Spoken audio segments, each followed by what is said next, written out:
गौर जैसा राजनीति में किया गया तो हिंडौली के लिए किया गया, और सामने तो अशोक चांदना है, तो लोग कह रहे हैं कि ये बदला निकाल रहे हैं क्योंकि वो प्रमोद जैन भाया के साथ थे पूरे चुनाव के वक्त।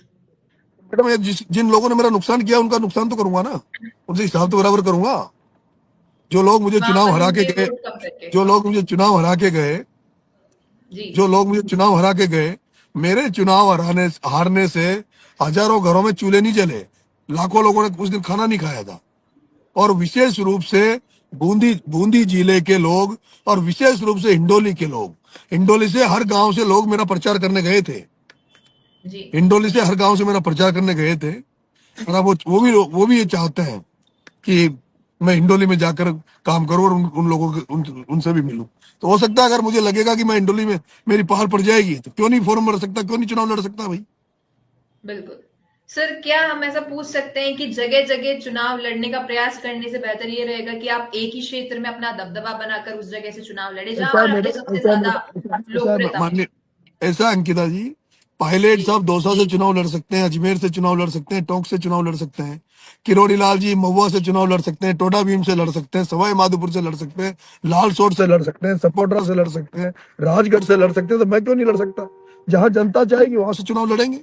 लोग हरियाणा से जौनपुरिया जी आके सवाई माधोपुर लड़ सकते हैं, हरियाणा से राजेंद्र जी, बिदुड़ी जी, बेगू से चुनाव लड़ सकते हैं। अगर मुझे मध्य प्रदेश में कोई सीट मिल गई और जहां मैं चुनाव जीतने की कंडीशन में हूँ तो मैं मध्य प्रदेश भी जा सकता हूँ चुनाव लड़ने। अच्छा, ये तो मेरी लिस्ट में था सर सवाल, क्योंकि जिस दिन चुनाव का रिजल्ट आया था 14 तारीख को, उस दिन हम लोग लाइव थे, और लाइव के दौरान कुछ लोग मध्य प्रदेश से भी जुड़े थे और उनका कहना था कि आपको वो मध्य प्रदेश ले जाएंगे और वहां ले जाकर चुनाव लड़वाएंगे क्योंकि वहां पर मीना समाज ज्यादा है। बिल्कुल, कई ऐसी विधानसभा है मध्य प्रदेश में जहां मुझे चाहने वालों की असंख्य संख्या है। अगर जी। ऐसा कोई होगा तो क्यों ना चाहे। और अगर कोई व्यक्ति जिसको 50-30 सीटों पे, 40 सीटों पे अगर कोई लोग चुनाव लड़वाना चाह रहे हो तो ये तो मजबूती है ना, ये तो लोगों की चाहत है। आज कोई व्यक्ति जो जो भी किसी भी पार्टी अगर एक प्रदेश में सत्ता में आई है तो वो पार्टी चाहती है ना कि दूसरे प्रदेश में भी सत्ता में आए। केजरीवाल जी ने दिल्ली में सत्ता में आए, फिर उसके बाद पंजाब में चले गए, पंजाब में सत्ता में आ गए, आगे भी प्रयास कर रहे हैं। तो ये नरेश मीणा के लिए बंदिश क्यों भाई कि एक ही सीट में नरेश मीणा चुनाव लड़े, एक ही जगह काम करे। अब मैं तो मेरे कल कल आपने देखा होगा एक पुजारी का मामला था, उसके साथ जिस जी। तरह से मारपीट थाने में हुई, वो मेरी बगल में कॉन्स्टिट्यूंसी थी, ST reserve constituency Kishanganj Sahabad. मैं तो वहां जाके भी मूवमेंट किया, वहां जाके भी लोगों की आवाज बना। मैं उसके पहले पिपलौदी में झालावाड़ जाके भी लोगों की आवाज बना। तो अब जी। आप लोगों के लिए काम करना, इच्छा है कि ज्यादा से ज्यादा लोगों के लिए काम करें।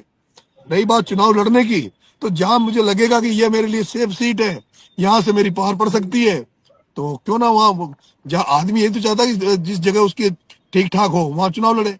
लेकिन अभी तो किस्मत की वजह से उपचुनाव, 3 जगह उपचुनाव हो गए और इसलिए चुनाव लड़ लिए। लेकिन जब 2028 का चुनाव रहेगा, आम चुनाव रहेगा, तो उस समय सोचेंगे कौन कौन सी सीट पर कैसे चुनाव लड़ना है और किन किन लोगों को चुनाव लड़वाना है, तो उसकी तैयारी जी। चल रही है।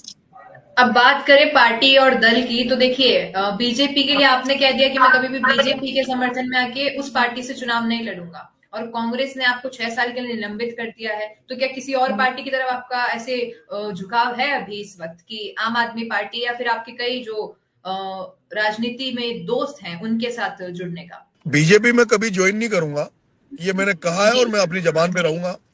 लेकिन बिल्कुल। अभी मैं कई लोगों से मिल रहा हूं और मुझे लगेगा कि मैं यहाँ पे ठीक है, ये यहाँ मेरे विचार भी मिलते हैं या मैं इनसे मिलकर काम कर सकता हूँ। तो अभी सभी जी।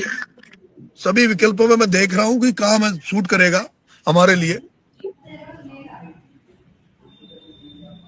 जी। और अगर फिर गौर कर लिया जाए हाल ही के एकदम गरमाए हुए मुद्दे पर, तो 3 विधायक पकड़े गए हैं भ्रष्टाचार में लिप्त। इस पर आप क्या उनको कहेंगे? उनको तुरंत तुरंत प्रभाव से विधानसभा से सस्पेंड करना चाहिए। अगर जी। आप जीरो टॉलरेंस, भ्रष्टाचार में जीरो टॉलरेंस की बात करती है अगर बीजेपी सरकार, तो उनको तुरंत सस्पेंड करना चाहिए, निलंबित करना चाहिए, ताकि एक अच्छा मैसेज जाए जनता में। जी। और उन्हें गिरफ्तार लेकिन कर, सबसे पहले तो उन्हें गिरफ्तार करना चाहिए, जेल में डालना चाहिए एक बार तो। बिल्कुल। लेकिन आपको बताएं कि आज ही हमारी मुलाकात रितु बनावत से हुई थी, जो कि बयाना की विधायक है। उनका कहना है कि स्पष्ट रूप से वो वीडियो सामने लाई है क्योंकि वो और उनके पति बिल्कुल भी इस मामले में जुड़े हुए नहीं है। जिस प्रकार रिपोर्टर ने इन्वेस्टिगेट किया है और एडिटेड वीडियो चलाया है वो बिल्कुल गलत है। उनका कहना है कि मैं एकदम सही हूं, कितनी भी अच्छी और बड़ी कार्रवाई क्यों ना हो जाए, और वो तो हालांकि दैनिक भास्कर के खिलाफ केस भी फाइल कर चुके हैं। ये मैम आजकल आम बात हो रखी है कि लोकसभा में लोग जो फंड मिलता है लोग सांसदों को, और वो जो विधानसभा का फंड मिलता है, कोई गिनती के लोगों को छोड़कर सब लोग इसमें कमीशन खोरी करते हैं। और इसमें कोई विशेष पारदर्शिता लाई जाए तो उसका यही है कि अगर इन तीनों एमएलए को अगर सस्पेंड कर दिया जाए, जेल भेज दिया जाए, तो आगे से इस पर कुछ नियंत्रण हो सकता है।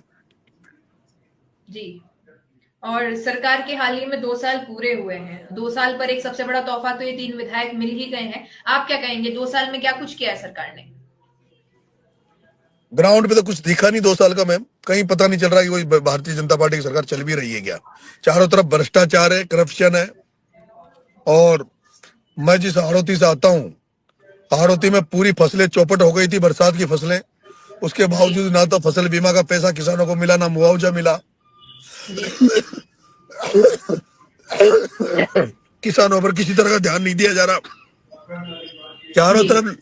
चारों तरफ लूट मची हुई है।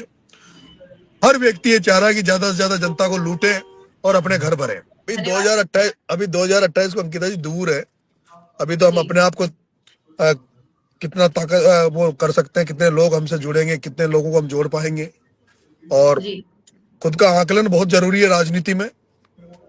जी जितनी सर, आपके जो ये पास 3 क्षमता है। विधायक आपने अभी कहा कि 3 विधायक पकड़े गए हैं तो हटा देना चाहिए, अगर इन 3 जगहों पर फिर उपचुनाव की संभावना बनती है तो? नहीं, मेरे लिए वहां परिस्थितियां अनुकूल नहीं है, क्योंकि एक तो एससी सीट है उसकी अनीता जाटव की, तो और दो एससी रिजर्व है। अनीता जाटव की भी एससी रिजर्व है, रितु बनावत की भी एससी रिजर्व है। और डांगा साहब के वहां तो अगर डांगा जी हट गए तो पक्का है कि हनुमान जी की पार्टी के कैंडिडेट चुनाव लड़ेंगे, तो हम लोग उनका समर्थन करेंगे। आप उनकी पार्टी में जाने का विचार करेंगे इस पर? अभी ऐसा कुछ सोचा नहीं है, लेकिन अगर डांगा को हटा दिया गया और हनुमान जी भाई साहब के वहां से कोई चुनाव लड़ेगा तो उनका समर्थन करने आएंगे, पूरी टीम के साथ प्रचार करेंगे उनका। बिल्कुल, धन्यवाद आपके सभी उत्तरों का। अब जल्द ही जुड़ेंगे आपके साथ फिर से, जब कोई और ऐसा ही नया एकदम हॉट टॉपिक रहेगा, क्योंकि अभी तो हाल ही की जितनी सारी तमाम चीजें थी, जितने प्रश्न हमारे मन में और जनता के मन में चल रहे थे, शायद आज इस वीडियो में उन्हें पता चल गया होगा उनका जवाब। क्या आप किस और हैं, किस पार्टी में जाना है, क्या आपकी रूपरेखा है, क्या आपका ब्लूप्रिंट है आगामी चुनाव को लेकर। बिजनेस अच्छा हो सकता है, लेकिन अगर नाम नहीं दिखा तो पहचान कैसे बनेगी? अब टेंशन छोड़िए, द फैक्ट इंडिया आपके बिजनेस को देगा वो पहचान जो पूरे राजस्थान में हर किसी तक पहुंचे। न्यूज चैनल पर विज्ञापन, पॉडकास्ट और प्रमोशन के जरिए आप सीधे 5 लाख सब्सक्राइबर और 10 करोड़ से ज्यादा व्यूज तक अपनी पहुंच बना सकते हैं। तो देर किस बात की, आज ही द फैक्ट इंडिया से जुड़िए और अपने बिजनेस को बनाइए हर घर का नाम।